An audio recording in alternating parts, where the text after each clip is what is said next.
You wanted the best. You've got the best podcast. The hottest podcast in the world. The Chris Voss Show, the preeminent podcast with guests so smart you may experience serious brain bleed. The CEOs, authors, thought leaders, visionaries, and motivators. Get ready. Strap yourself in. Keep your hands, arms, and legs inside the vehicle at all times, because you're about to go on a monster education roller coaster with your brain. Now, here's your host, Chris Voss. Hi, folks. Chris Voss here from thechrisvossshow.com. Ladies and gentlemen, welcome to the big show. It's time. It's that time of day for the new show. Of course, I don't know. It's that time of day for whenever you get around to listening to it. You're like, Chris, it's 8 o'clock. It's not really that time, but whatever time you're listening to the show is a time for you. So welcome to the show, my friends and family. We certainly appreciate you. The Chris Voss Show family that loves you but doesn't judge you, at least not as harshly as your mom does. Go clean your room. Anyway, guys, I should modify that joke. I should say, not as harshly as your wife does, because I think your wife judges you harshly than your mom. But if you're married, that's your problem. Anyway, guys, go to youtube.com/Chris Voss, goodreads.com/Chris Voss. Go to all those places on LinkedIn, Twitter, Instagram, TikTok, all those crazy places the kids are playing. The Chris Voss Show is not on Snapchat because we're not going to send you DMs. That's just how we roll on the show because it's inappropriate, folks. We're a business, the Chris Voss Show. But it sounded like a good joke to hit on at the time. Anyway, we have an amazing author on the show. He's prolific. He's written multiple books. In fact, I lost count. We're going to have to ask him on the show how many he's written, but he's a big fan favorite. Brett McKay is on the show with us today. He is the author of the latest book we'll be talking about, The Intruders. Came out June 15th, 2022, and we'll be talking about what he loves to do and how he does it. He's been prolific. He's, I don't know, he could be pretty, I don't know. Something with a P. He's not really my type. Spell it. So, but you can hear him in the background there. He's coming on the show. And when Brett McKay is not conjuring demons and bloodthirsty psychopaths, he sounds like my Tinder, to put on paper, he sells landscaping. He loves all types of music, but hard rock and heavy metal fuel him the most. Oh, we like this guy already. He enjoys the outdoors, spending time with friends and family, curling up in front of a good movie with his wife and a bucket of popcorn, and hopefully his wife doesn't judge him harshly. I don't know why we're going to use that as a callback joke today, but maybe it'll work. He lives in Utah with his wife and 2 sons. We won't hold that against him. That's a Utah joke because I'm visiting Utah right now. Fall is his favorite time of year because he gets to decorate his house for Halloween. Much too early for his neighbors. He's one of those guys. He's really into horror. Welcome to the show, Brett. How are you? I'm great. Thank you. Thank you for having me. You sound like my sick brother who, and I mean that in a gentle way, but he turns his house every year into a Halloween, what are those, a Halloween house? Yeah. And just always loved that. Yeah. He turns his whole basement into a house of horror, which is very different than Jeffrey Dahmer. So welcome to the show. Give us your .com so people can find you on the interwebs. Yeah, it's really easy. It's BrettMcKayBooks.com. And I stepped right off into the darkness of serial killers. But I don't know, maybe that's appropriate for the show as we're going along. So how many books you written? You have so much fandom going on there on Amazon. I can't keep track. Thank you. Yeah, I've got 6 books published right now. And, a couple of them are a little bit more in the horror genre, but mostly they're all thrillers. There you go. You're pumping out one every couple of years, it looks like. Yes. That's about right. This is kind of interesting. There's one called Damage Incorporated. I'm a Metallica fan. Yeah. And I heard you were too. Is there a homage there a bit? I don't know. A little bit. I always wondered, should I name it after their song? I don't know if I'd get in trouble. Well, yeah, Imagine Lars, if he finds out, he'd come after me. But yeah, I guess it's similar because I know that song. It sounds like a company of hitmen they're talking about, and the book is about a company of hitmen. There you go. Well, I don't know. It's whatever. You get a C&D from Lars, whatever. You can stop by Metallica and things. I think they only get upset when you put their music on Napster. I think that's how it works. Yeah, that's right. So let's talk about your new book, and then we'll talk about some of your other books and touch on them. You've been writing for quite some time. When did you decide you wanted to be a horror writer? Well, really, I wanted to be a writer. I probably discovered it when I was about 12 years old. I was in English class, and our English teacher gave us an assignment to write a little short story, a little science fiction short story, and so I did. And she highlighted it and read it to the class, gave me this great grade on it. And, you know, just for a quiet guy that didn't get a lot of attention, suddenly all the kids seemed to want to do the next project with me that was coming up. So it really, that's when I got the little bug. And then of course, back then I was reading a lot of Louis L'Amour Westerns. So that's what I started writing, as Westerns. And then, you know, I'd watch Chuck Norris movies, of course. It's the early 80s. So I wrote a lot of books, kind of more action orientated like that. And it wasn't until I read, a couple of different books by F. Paul Wilson, The Keep, and then also Stephen King's Graveyard Shift. That really turned me around. I'm like, okay, this is my thing. Stephen King gave you the bug there at the end, huh? Yes, definitely. Those Louis L'Amour books were amazing. My grandfather, he was retired, but he would work for spare money. I guess he wasn't officially retired. I don't know how it works. But back when they were building Hemet, and back then it was just kind of this little town in California out in the middle of nowhere. And they were building all these mobile home parks for retirement people. And it was much cheaper. And so they were building like homes like everywhere and golf courses everywhere. And he would go watch the houses so they didn't get robbed and vandalized and stuff. Wow. Yeah. And he would, it was really funny. He would just have to sit in the car all day and, you know, drive around, look at the houses, and they would be they would have a golf course there. They were building a thing around it. So you collect the balls and sell them back to the course. So he'd have these buckets of balls in the trunk, but in his spare time, he would read Louis L'Amour books. Yeah. And he would have like 100 of them in the back seat that he would just be reading, and he'd throw them in the back seat, I guess, when he got done with them or whatever. But so I grew up sometimes hanging out with him on duty, you know, and there'd be these pile of Louis L'Amour books in the back. And they're great. Yeah, my grandpa was the same. My grandpa had a stack of them. I think he had every one of them in his basement. And he'd let me borrow a couple at a time, and I'd go home and read them, and then come back and trade them out for another one. And that's just crazy, man. But that guy was prolific. I mean, it's kind of like romance novels. Right. Once you get the formula down, you just bang them out. So you start writing. Basically, all your books are horror genre, basically, right? Well, because I like a lot of the thriller elements and suspense. I write a lot of horror, but really what drives the whole story is a thriller element.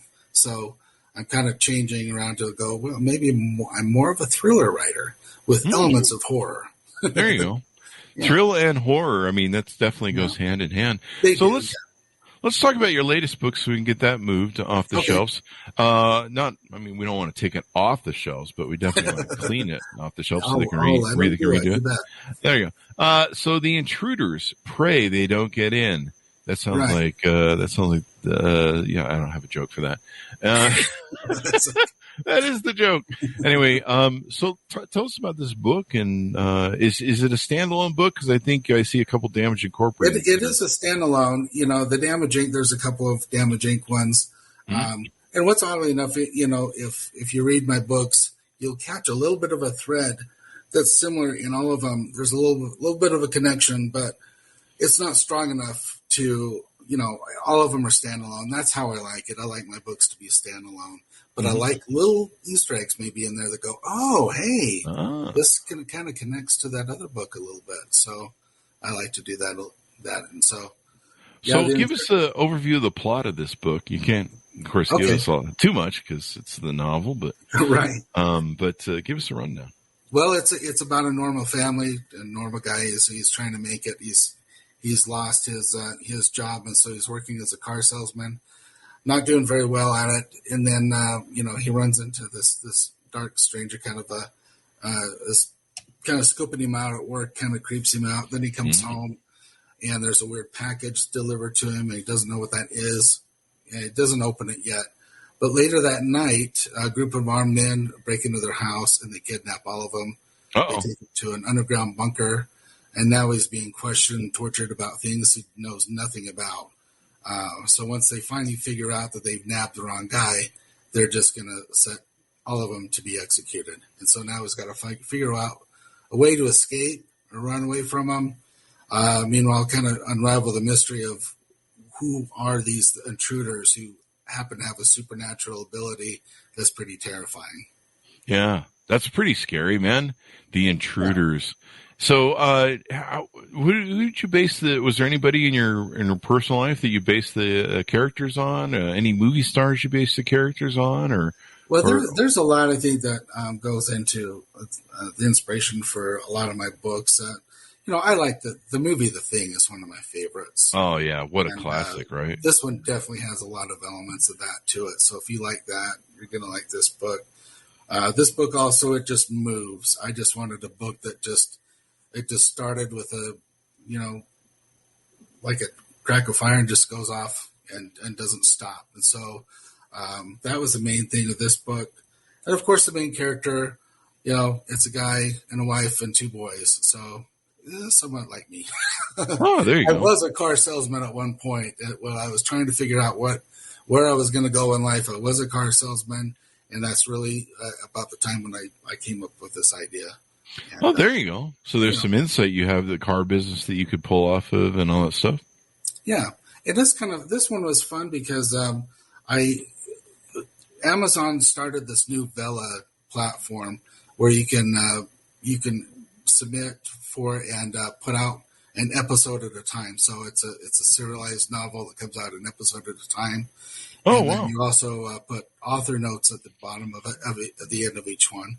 So we did that first, and then after it was all finished, we said, well, let's just put it into, let's just publish a whole book. And so we published the book, and we decided to keep the author notes in it. And I didn't know how well that would really translate to readers, but so far, everybody that's reading it are commenting and really liking the author notes. Now, is it kind of a different approach that you took based on your other books? Just not really. The author notes were new to me to put in, but they were a lot of fun. And what I would do is I would look at the chapter that I was writing, and I said, this is what inspired me to write this. Or these cars, I put these cars in because these were the cars my kids were driving at the time. And I would just little things like that. I kind of like have fun with, and I would put little inspirations. What made me think to write this, or this was written completely different, and then I changed it. Stuff like that. So do you see this being a continuing series that you're going to do with the book with what was it called, the Bella system? Oh, Vela. Yeah, I think Vela may end up being really. It started off really slow. Amazon really didn't promote it very well, but I think it's going to start catching fire, and I think a lot of people are going to start, using the Vela, and you can release your episodes at a time whenever you want to. You can keep the story going on and on and on.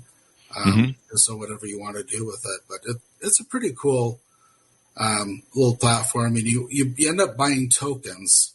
So you buy a number of tokens, and then you use these tokens to buy episodes with. And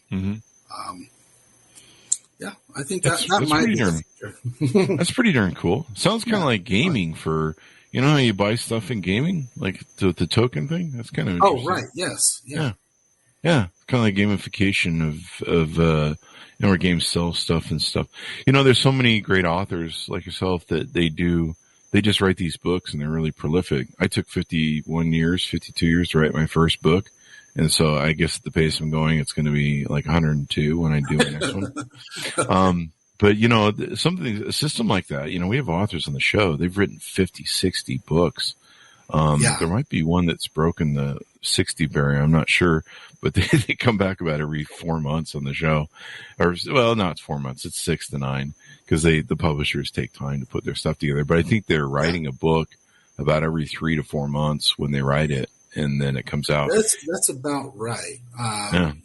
If you were full time. So I'm not quite full time yet, and I would like to be. Then I could put them out, pump them out a lot quicker like that. But I guess if probably a full 3 months to get the whole story down, but then there's rewriting and there's revising, editing, and editing. All sorts of more work that goes into it. I mean, I'm still scarred from editing. You're probably aware of that's a lot of work to put a whole book together. It is. People don't realize that when I wrote my book, I just joined up with some friends to do a what do they call it? Where you write every day and you make sure everyone writes every day, or you shame them and cane them with a stick or something. I don't know. Don't do that, people. But it was basically I forget what they call it, but it's where you keep each other honest. And you write like an hour a day.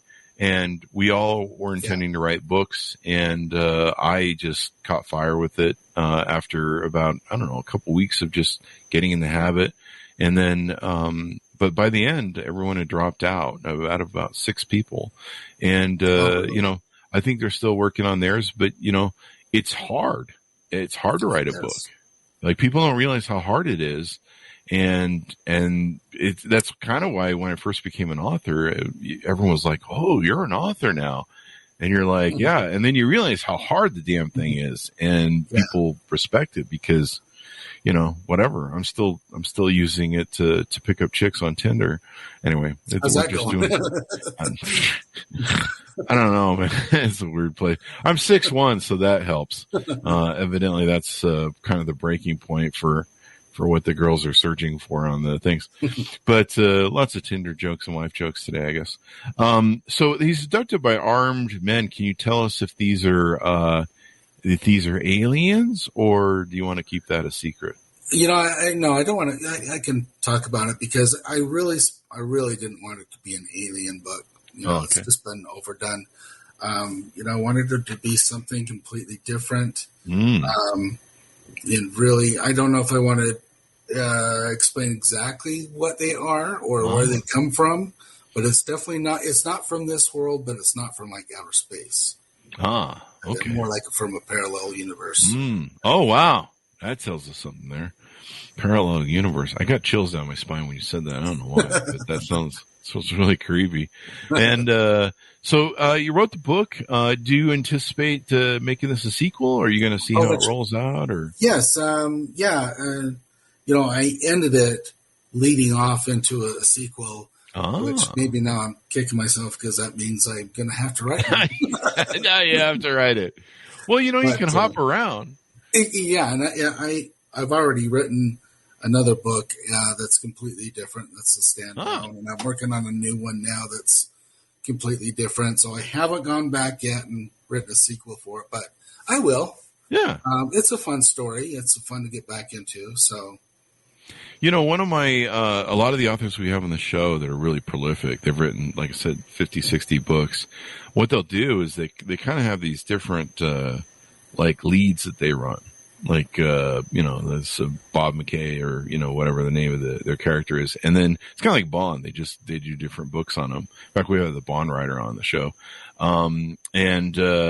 But they won't do them like back to back. They'll stagger them. They'll do the one character, and then they've got a second series they're running over here, and then a third series, and they just they kind of flip around to whatever works for them in their thing. So yeah, just have fun with it. Besides, you want to keep people waiting, right? Right. The other thing too is you don't want to get boxed into always writing the same character over and over again. I recently rewatched the movie Misery. Remember that one was Stephen King. and I learned that Stephen King wrote that in a way because he felt, he was being kind of trapped in his genre, and he wanted to kind of break out and write other things. And that's what the character was about. He had written all these characters about this, or these stories about misery that was so popular, and then he decided to, kill him off and write something different. And that didn't make, what was her name? Kathy Bates. Kathy Bates. She was very happy when she learned that. You must love horror, because I can only watch that movie once. Like the leg breaking part. That part still. Oh, that cringes. That is something else. There's only one time I can watch that, but people that love horror and thrillers and stuff, I mean, that's a real thing for them. In fact, a great thriller I was thinking of just now was The Shining. During my editing process, scariest. Yeah. Yeah, during my writing process, I started writing to my friends because I was doing 12-hour days of writing. And I started writing to my friends. I think I'm at the all work and no play part. Next jacket, boy. Oh, no. I think I'm at that part where I'm just starting to write and and then like you probably want to take a break there, Chris. Step away from the thing there and go chill out. I think I blew through like a 4-day weekend of everyone was out playing it, which made it worse. They were up doing the what was it, the holiday, it was July 4th holiday weekend. Oh, okay. And like everyone's playing, I'm seeing on social media everyone playing, and I'm like, I'm getting this book done. All work and no play. All work and no play makes Jack a dull boy. That was a great movie too. The Thing, what a classic movie. There's so many people. The Thing was like the Beatles, I think, showing up on the Ed Sullivan show. Like so many people were just like that set them off down a course of writing for stuff. And Stephen, or what's his name? Carpenter? John Carpenter did. John Carpenter. I mean, what a prolific. Yeah, he's genre. I mean, I wouldn't want to be special effects. Whoever did the special effects for The Thing. I mean, that stuff comes up today, and that's from. Didn't they do a remake of The Thing? They did. Yeah, it didn't and it sucked. do that well. They ended up doing, I think, a lot of CGI special effects, and sometimes that just doesn't do as well as the old traditional practical effects that they used to use. Yeah. Was there any techniques that you used in developing the story? Any sort of plot twists that you put in there that you can tease out? Yeah, there's a lot of plot twists because our main character, even though he's doesn't appear to know what they're talking about, there might be something more to him. Mm-hmm. That's going to twist around later on in the story. Oh. Obviously, when he's fighting and he's fighting off the bad guys, he's pretty surprising how well he can really take him out. So there's a little twist. There's a little more to find out who the main character is. Mm. And then, of course, find out who the intruders are, what their purpose is, what are they doing here, where do they come from. So I had an intruder once, but it was a mouse. So there's that. Let's plug some of your other books here in this series too, as well. You got a lot of great reviews on the show, or on the Amazon. So you got a lot of fandom, I think, going on over there. Here, as I can tell. It's tough to get all the reviews, but I've been getting a good number of them. So I'm getting some fans, and getting some hardcore fans, and I've got. Have you gone over there and offered your book on Goodreads.com? Yeah. So I'm on Goodreads. Yeah, that Goodreads, man, that's something else. Yeah, I've got a lot of reviews on there. Yeah, that thing. I bought the what was it, the thing where they give away like 100 copies. Well, you can do 100. You can do 100 ebooks. We gave that away, and then we gave away like 10 signed copies. I think it's like $120 or something you pay, or $240. I don't remember.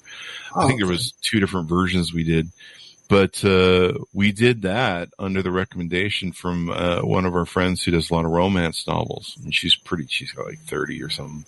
Wow. Who's been on the show. She's like, yeah, you need to go over and do that. And that worked really well. I sold a bunch of crap, got a bunch of videos. So if you haven't tried it, you might want to give it a whirl. I think they have 2 different pricing things. But they give away your book, and it's basically like an ad. So what it does is there's all these people that subscribe to this giveaway list. And so what they do is they sign up to potentially win like a sweepstakes, maybe 10 of your books that are signed. Right. And then we did the whole thing with the book plates. Learned that from a lot of the authors we have on the show, selling the book plates or offering them as a freebie. And really the book plates, all they are is like little stickies they can put in the book. And, people customize them. We made ours customized. And you sign them, so the nice thing about the book plates is you can personalize them, but it's not hard copied in the book. There's people that actually trade the book plates. It's freaking crazy. If you if you Google the book plate trading and stuff, what they'll sometimes do is they'll take your book, one of your books, and they'll like be like, okay, I got the book plate, but I'm not going to stick it in this book. I'm going to save this for the big book they sell, and then put the autograph in there. And there's people, they just have collections of book plates. They never put them in the book. It's like insane. And they'll sell them too if you're a famous author. So they kind of play that game. But it's like a whole stamp collecting thing. It's crazy. But yeah, that Goodreads thing. You have to be careful. Like we gave away 100 ebooks, and that didn't pan out too well. Yeah. But for some people it does. I mean, your genre where you're selling so many other books. And so people that are going to probably get the free ebook are probably going to go buy the other books. Yeah. But for us, we just had one book. But that Goodreads thing, and there's people that it basically there's a place on Goodreads you go to, and it has like all the free giveaway books. But what's cool is when they sign up to, like, you'll have thousands of people sign up to get those 10 free ebooks or whatever, or 10 free books. We mailed the hard copies on the 10 free books, but there's thousands of them that will sign up for it, and you do it like 3 months out. And then what happens, you can still do it now, but what happens is they instantly get it put on their bookshelf. And so it ends up like an advertisement on thousands of people's bookshelves. Oh, okay. And then it's on the advertisement on that page. And then it reminds me, I should go back and buy another one. And then what it does is as soon as your book gets released, it will send them all an email saying, hey, this book is released. So it's like the greatest hack of their database ever. No, it's a really good one. I've done similar things like that with other promos where I've been building my newsletter fans, things like that. So they will, I will submit to like a contest, and people will, like you said, they'll go through and they'll look at all the books that are out there that you can possibly get free, with the giveaway, and they'll click on it, and they click to become, to sign up for your newsletter. Oh yeah, and it is kind of like so I build a lot of my newsletter fans that way, and it is like casting a broad net, and you get a lot of them. A lot of them really end up not being that interested, but that small handful that you get really can be a gold little pocket of some good hardcore fans it can build. So that reminds me, I need to go talk more on Goodreads. I need to go over there more and play that game over there. Yeah. So let's talk about some of your books. What was the first book that you wrote? I had up here, and I think it was the Damage Incorporated, the hit list. Is Metallica, by the way, a favorite of your metal genre? It is, yeah. They're definitely up there in my top 10 favorites. What's your favorite metal band? My favorite band of all time, not necessarily metal, though, it's Rush. We are kindred spirits, my friend. Very nice. Yeah, Rush. They're more progressive rock, I would imagine.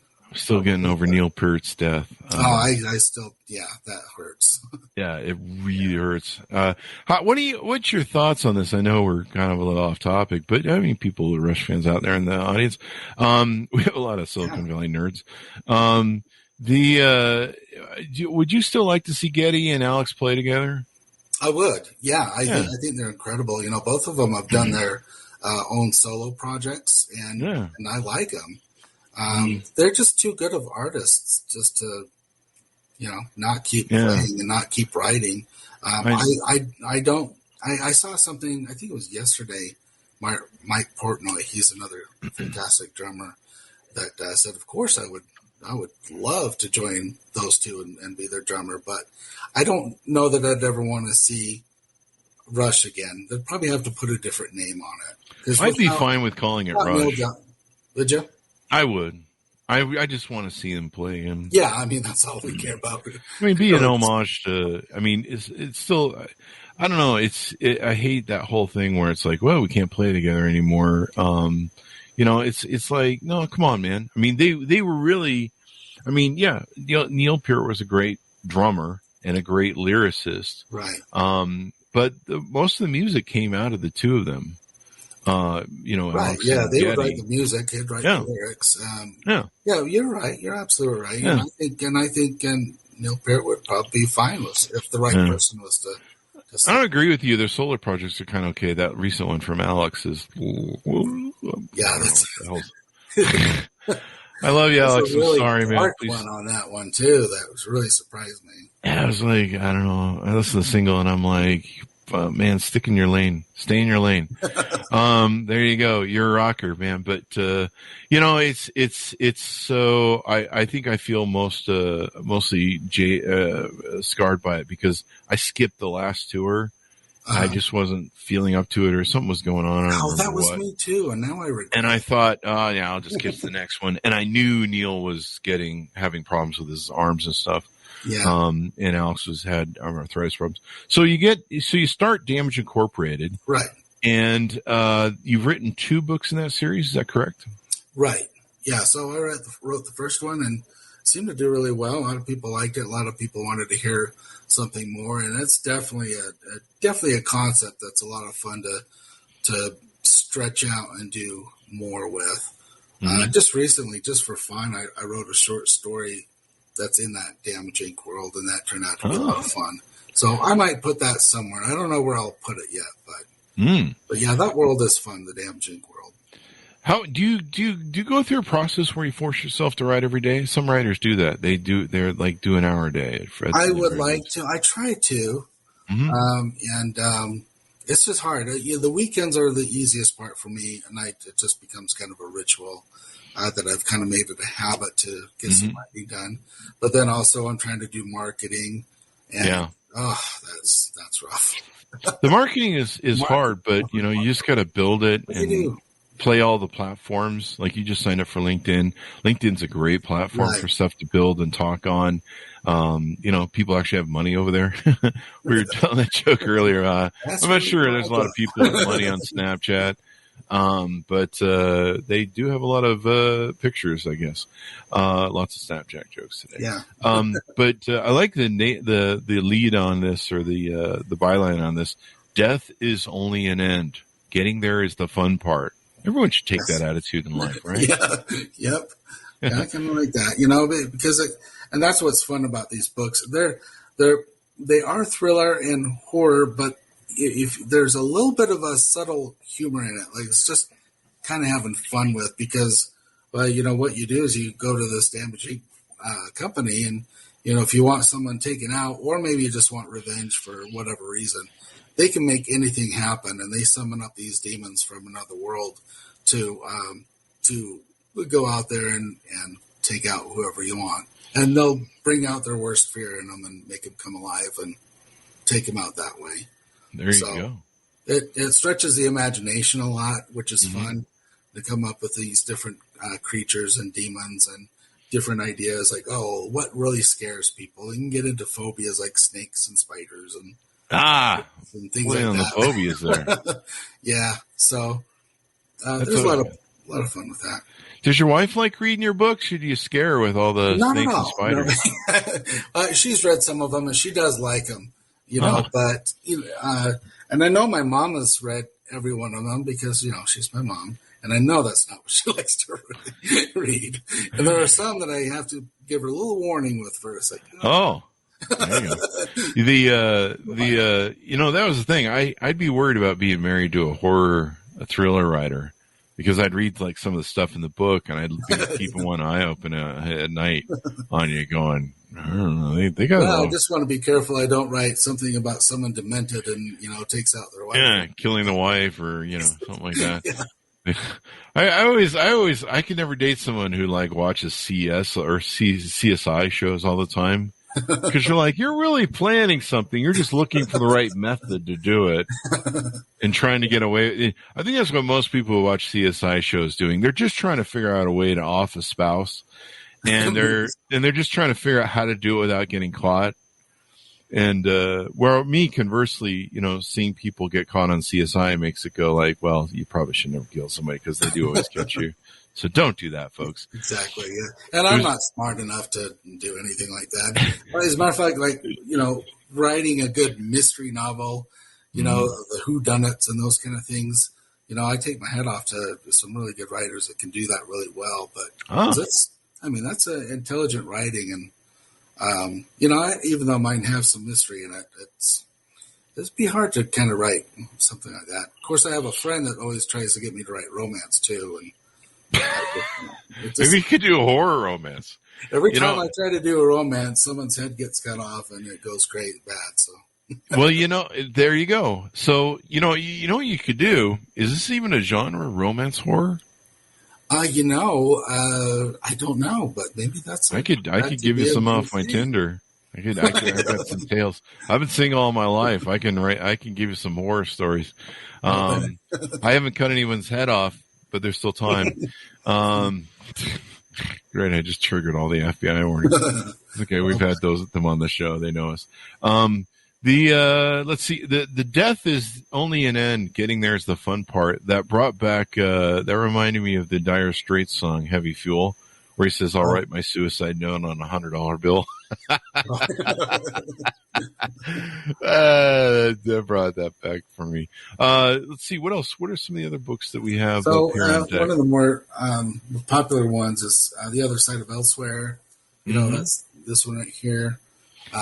This one was a lot of fun to write because I put a lot of my childhood in it, and I always wanted something to do my little put some of my own childhood adventures in. And so that's what I did. And it turned out, it takes place in 1982 in the summer in a small town of Riverton here in Utah. And of course, a lot of, strange things happen. And what's funny about it is I wrote it, and when I was done writing it, I wrote it long before Stranger Things. And then Stranger Things came out, and I started watching that, and I'm like, hey, wait a minute. You ripped me off. My book. And I wondered if I almost didn't even try and publish it, because I thought, I don't want people thinking I ripped off Stranger Things. I thought, well, why not? Ride their coattails a little bit, maybe. Yeah, right on. Like Stranger Things, this one's a lot like it. There you go. Well, the 80s were such an interesting time. I grew up in those times. Yeah. It's so funny. We both grew. I grew up in California, but spent my teens in Utah, going to high school. And it's so funny how in high school in Utah, you would I can still see it now, coming out of the school into the high school parking lot, and there would be pickup trucks with guns in the gun racks and stuff. And that was just like normal. You could never do any of that today. And it's a good thing too. Yeah, it's a good thing. But it was just I had friends that go deer hunting after school, and especially during deer season, and they were always taking a buck and skinning it up and having all that sort of fun. But yeah, romance horror, that could be like a whole new genre these days. And you meet people. I can tell you some stories. You meet people on first dates, and you're just like your brain's sitting there screaming, going, "Run, run, run!" Your fight or flight's kicking in. I remember writing a movie once back in the 80s with my friend. We'd always write movies, and there was a movie we found called "Psychos in Love." They were both serial killers, and they ended up finding each other and finding true love. What's that song? That's what that reminds me. "Lawyers in Love" by Jackson Brown. "Lawyers in Love." You could just hijack that and rename it "Psychos in Love." That pretty much describes the situation in dating these days. But so the other book, let's touch on the Other Side of Nowhere, or I'm sorry, the Other Side of Elsewhere. Right. And then you wrote Liberty Justice. That was last year. Tell us a little bit about that. So that one is a straight up thriller. I think a lot of people would really like this one, especially if horror is not your thing or supernatural. But this one, and I don't know really where it came from, but it's about a 13-year-old girl that's trying to deal with her mother who's addicted to heroin. And she's basically taking care of her mom. And then, of course, things go bad when a drug dealer comes to the house accusing her of her things, and a big fight ensues, and he ends up being killed, in self-defense. But they're scared now of the police catching them, and maybe she's going to go off to be pulled away from her mom. So she takes her mom, and they go get in the van, and they just drive away, and now they're on the run from the police. And then the guy that they killed, his brother is the big drug kingpin, and he hires a really tough, sadistic killer to track him down. So there's where, it's actually quite a fast-paced thriller, but there's a lot of heavy stuff in there dealing with the addiction and the strained relationship between the mother and the daughter. And, that was a really, it was rewarding. That's what I'll say. A rewarding challenge for me. There you go. Turned out really good. It's probably my best writing, really. Oh wow. Sometimes there's good writing, and sometimes they're just kind of like, that's okay. I remember doing that. I think there's about 5 lines in my book that are good writing, and the rest is kind of like, okay. Those are 5 really good lines. Yeah. I just had really good stories, like just really messed up business stories, for my book. But, it could have been a horror, some of the stories that are in there. But Tree of Souls you wrote 2 years ago. Tell us about that. It looks like that one's a collection of stories. So that one's a collection of short stories. So that one is really feeds my scary stuff. And I put in it my Crypticon Award-winning short story, Old Betsy. And that's about an old hanging tree that feeds on people. So it goes pretty crazy, but it's a good, fun story. And then, of course, I put a lot of other stories in there. I did one that a couple of them that are definitely homages to, it's H.P. Lovecraft. Like H.P. Lovecraft, the old classic, horror writer from an old age. And then there's a Western in there that's kind of a scary Western, and there's some other ones that are just kind of weird.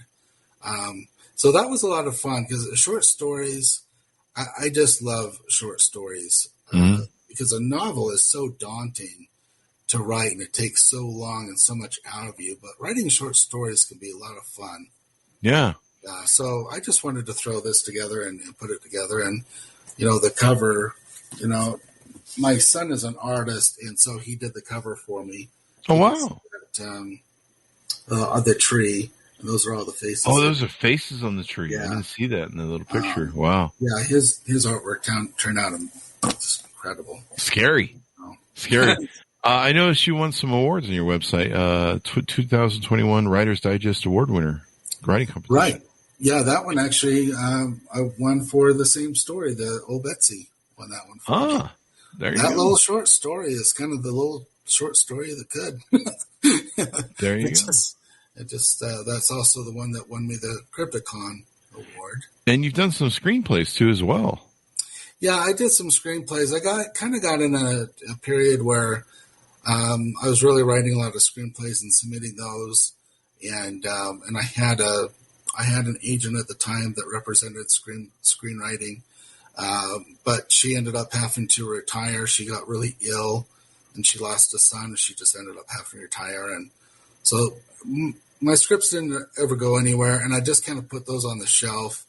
And I kind of took a break for a while. I just kind of, you have to take care of your family, and, life just gets in the way. But then eventually I got back into writing again, back to my first love of writing books. And so that's when I wrote Damage Incorporated, and I just went for it and found a publisher to publish it. And, Awesome sauce. Well, you're on a great path. And so how many books? I mentioned you have one and maybe one other one in the works that you got coming out? Yeah, so one I just finished, I like it a lot because it takes place in the southern canyons of Utah, those nice red canyons and Zion's Canyon and things like that. That one's a really good thriller. I don't have a home for it yet. I'm looking for a publisher or possibly an agent to represent that, try to step my game up a little bit higher. You should, you think you'd be able to pick one up with as many as you have. One of my friends who's a CEO of a major company, I'm going to say they, because I don't want to give away who they are. But I called him up and was like, hey, I've got a couple chapters. We're looking to shop this to a big publisher. And they got a pretty good payout from a publisher. But they got more than most people do, but they didn't get anything super. But I was really surprised. As soon as I reached out to them, they said, hey, we need to get on a phone call. I was like, okay. And, they're very successful. So just their time alone. I was like, but they're a good friend of mine. And they go, hey, we need to get on a phone call. And I was like, okay. And they go, don't fucking do it. Publish independent. And I was like, really? What? What? I mean, I saw you everywhere. You sold the book and it's everywhere. and they're like, no, they're like, we got an advance. We're still trying to break even on the advance. And it even wasn't that much money. But it was more so like most of the advances are, just 4,000, 5,000, 10,000, maybe 5,000 is like, I guess is about the average. But you have to sell that much to get to break even. And then they hit you with all sorts of, it's like the movie business. They hit you with all, all our advertising costs and stuff. And, I don't know. You've got 6 books in the can. I don't want to discourage you from going that route because you could definitely get picked up. But, we've had so many authors on the show and, they've told us that one of the frustrations they have is sometimes they don't get to pick their titles. Sometimes they don't get to pick their copies of their books. The copyright thing, the book publishers own it. So like me, after I launched my first book, within about 2 weeks, I decided I didn't like the structure and I want to put the back to the front to the back. It basically was like just flipping them. Right. And I wouldn't have been able to do that. There was some other additions and a couple quick edits we want to do, but I think there was some like a paragraph or something I want to throw in someplace. And, I wouldn't have been able to do that without with a copyright, big publisher. They would have been like, no. And if you do really want to change something, you have to fight like hell for it. Yeah. They really like having that thing in the can when they launch it. And then they spend that was the other thing that we were talking about. She's like, Chris, if you publish that book with a big publisher, it's going to take 1 year to 2 years to finally get before they publish it. And the editing process is a nightmare.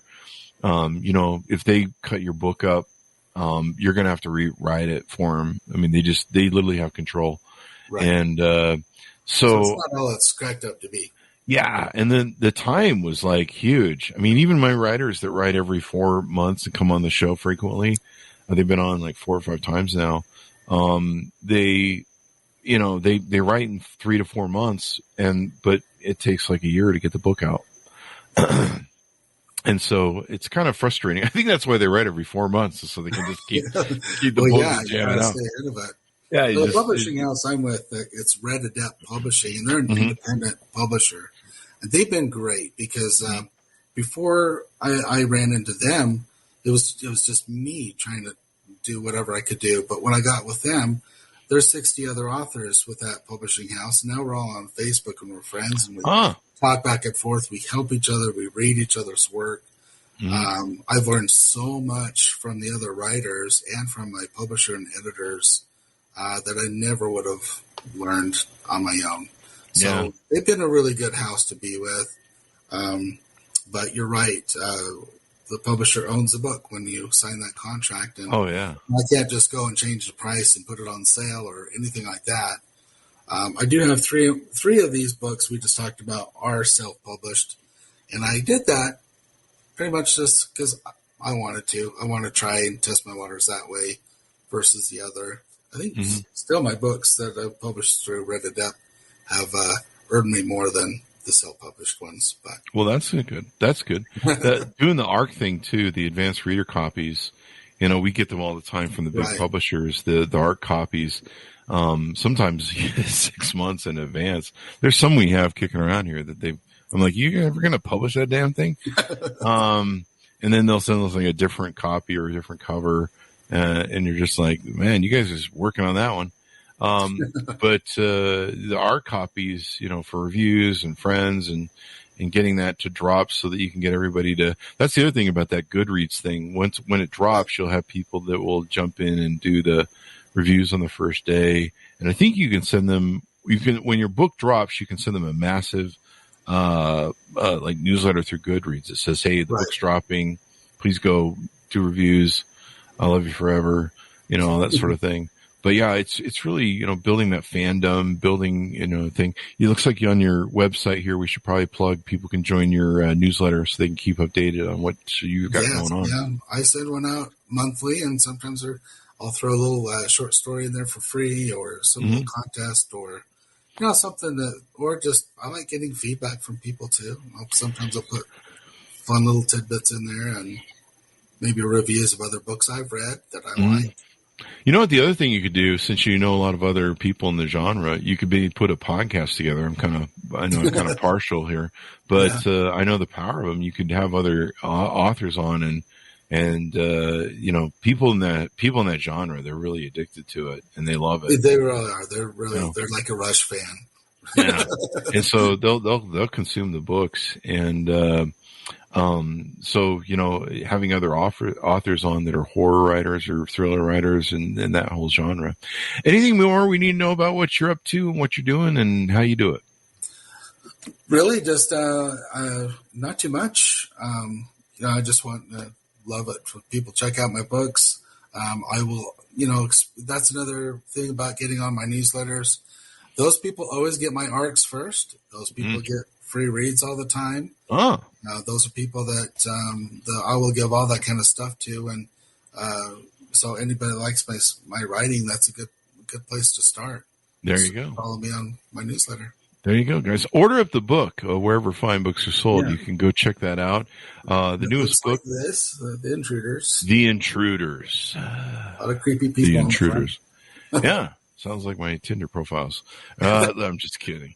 That's not a nice thing to say. It's probably my profile that's up there.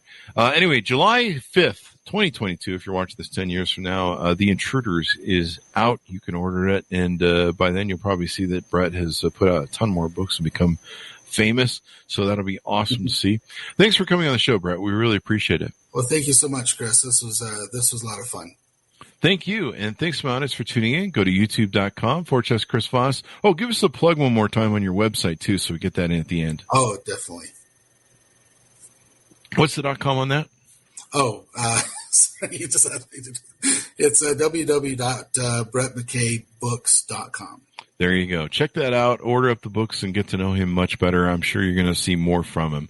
Thanks for tuning in. Go to youtube.com/Chris Voss, goodreads.com/Chris Voss, all those crazy places on the internet that we're at.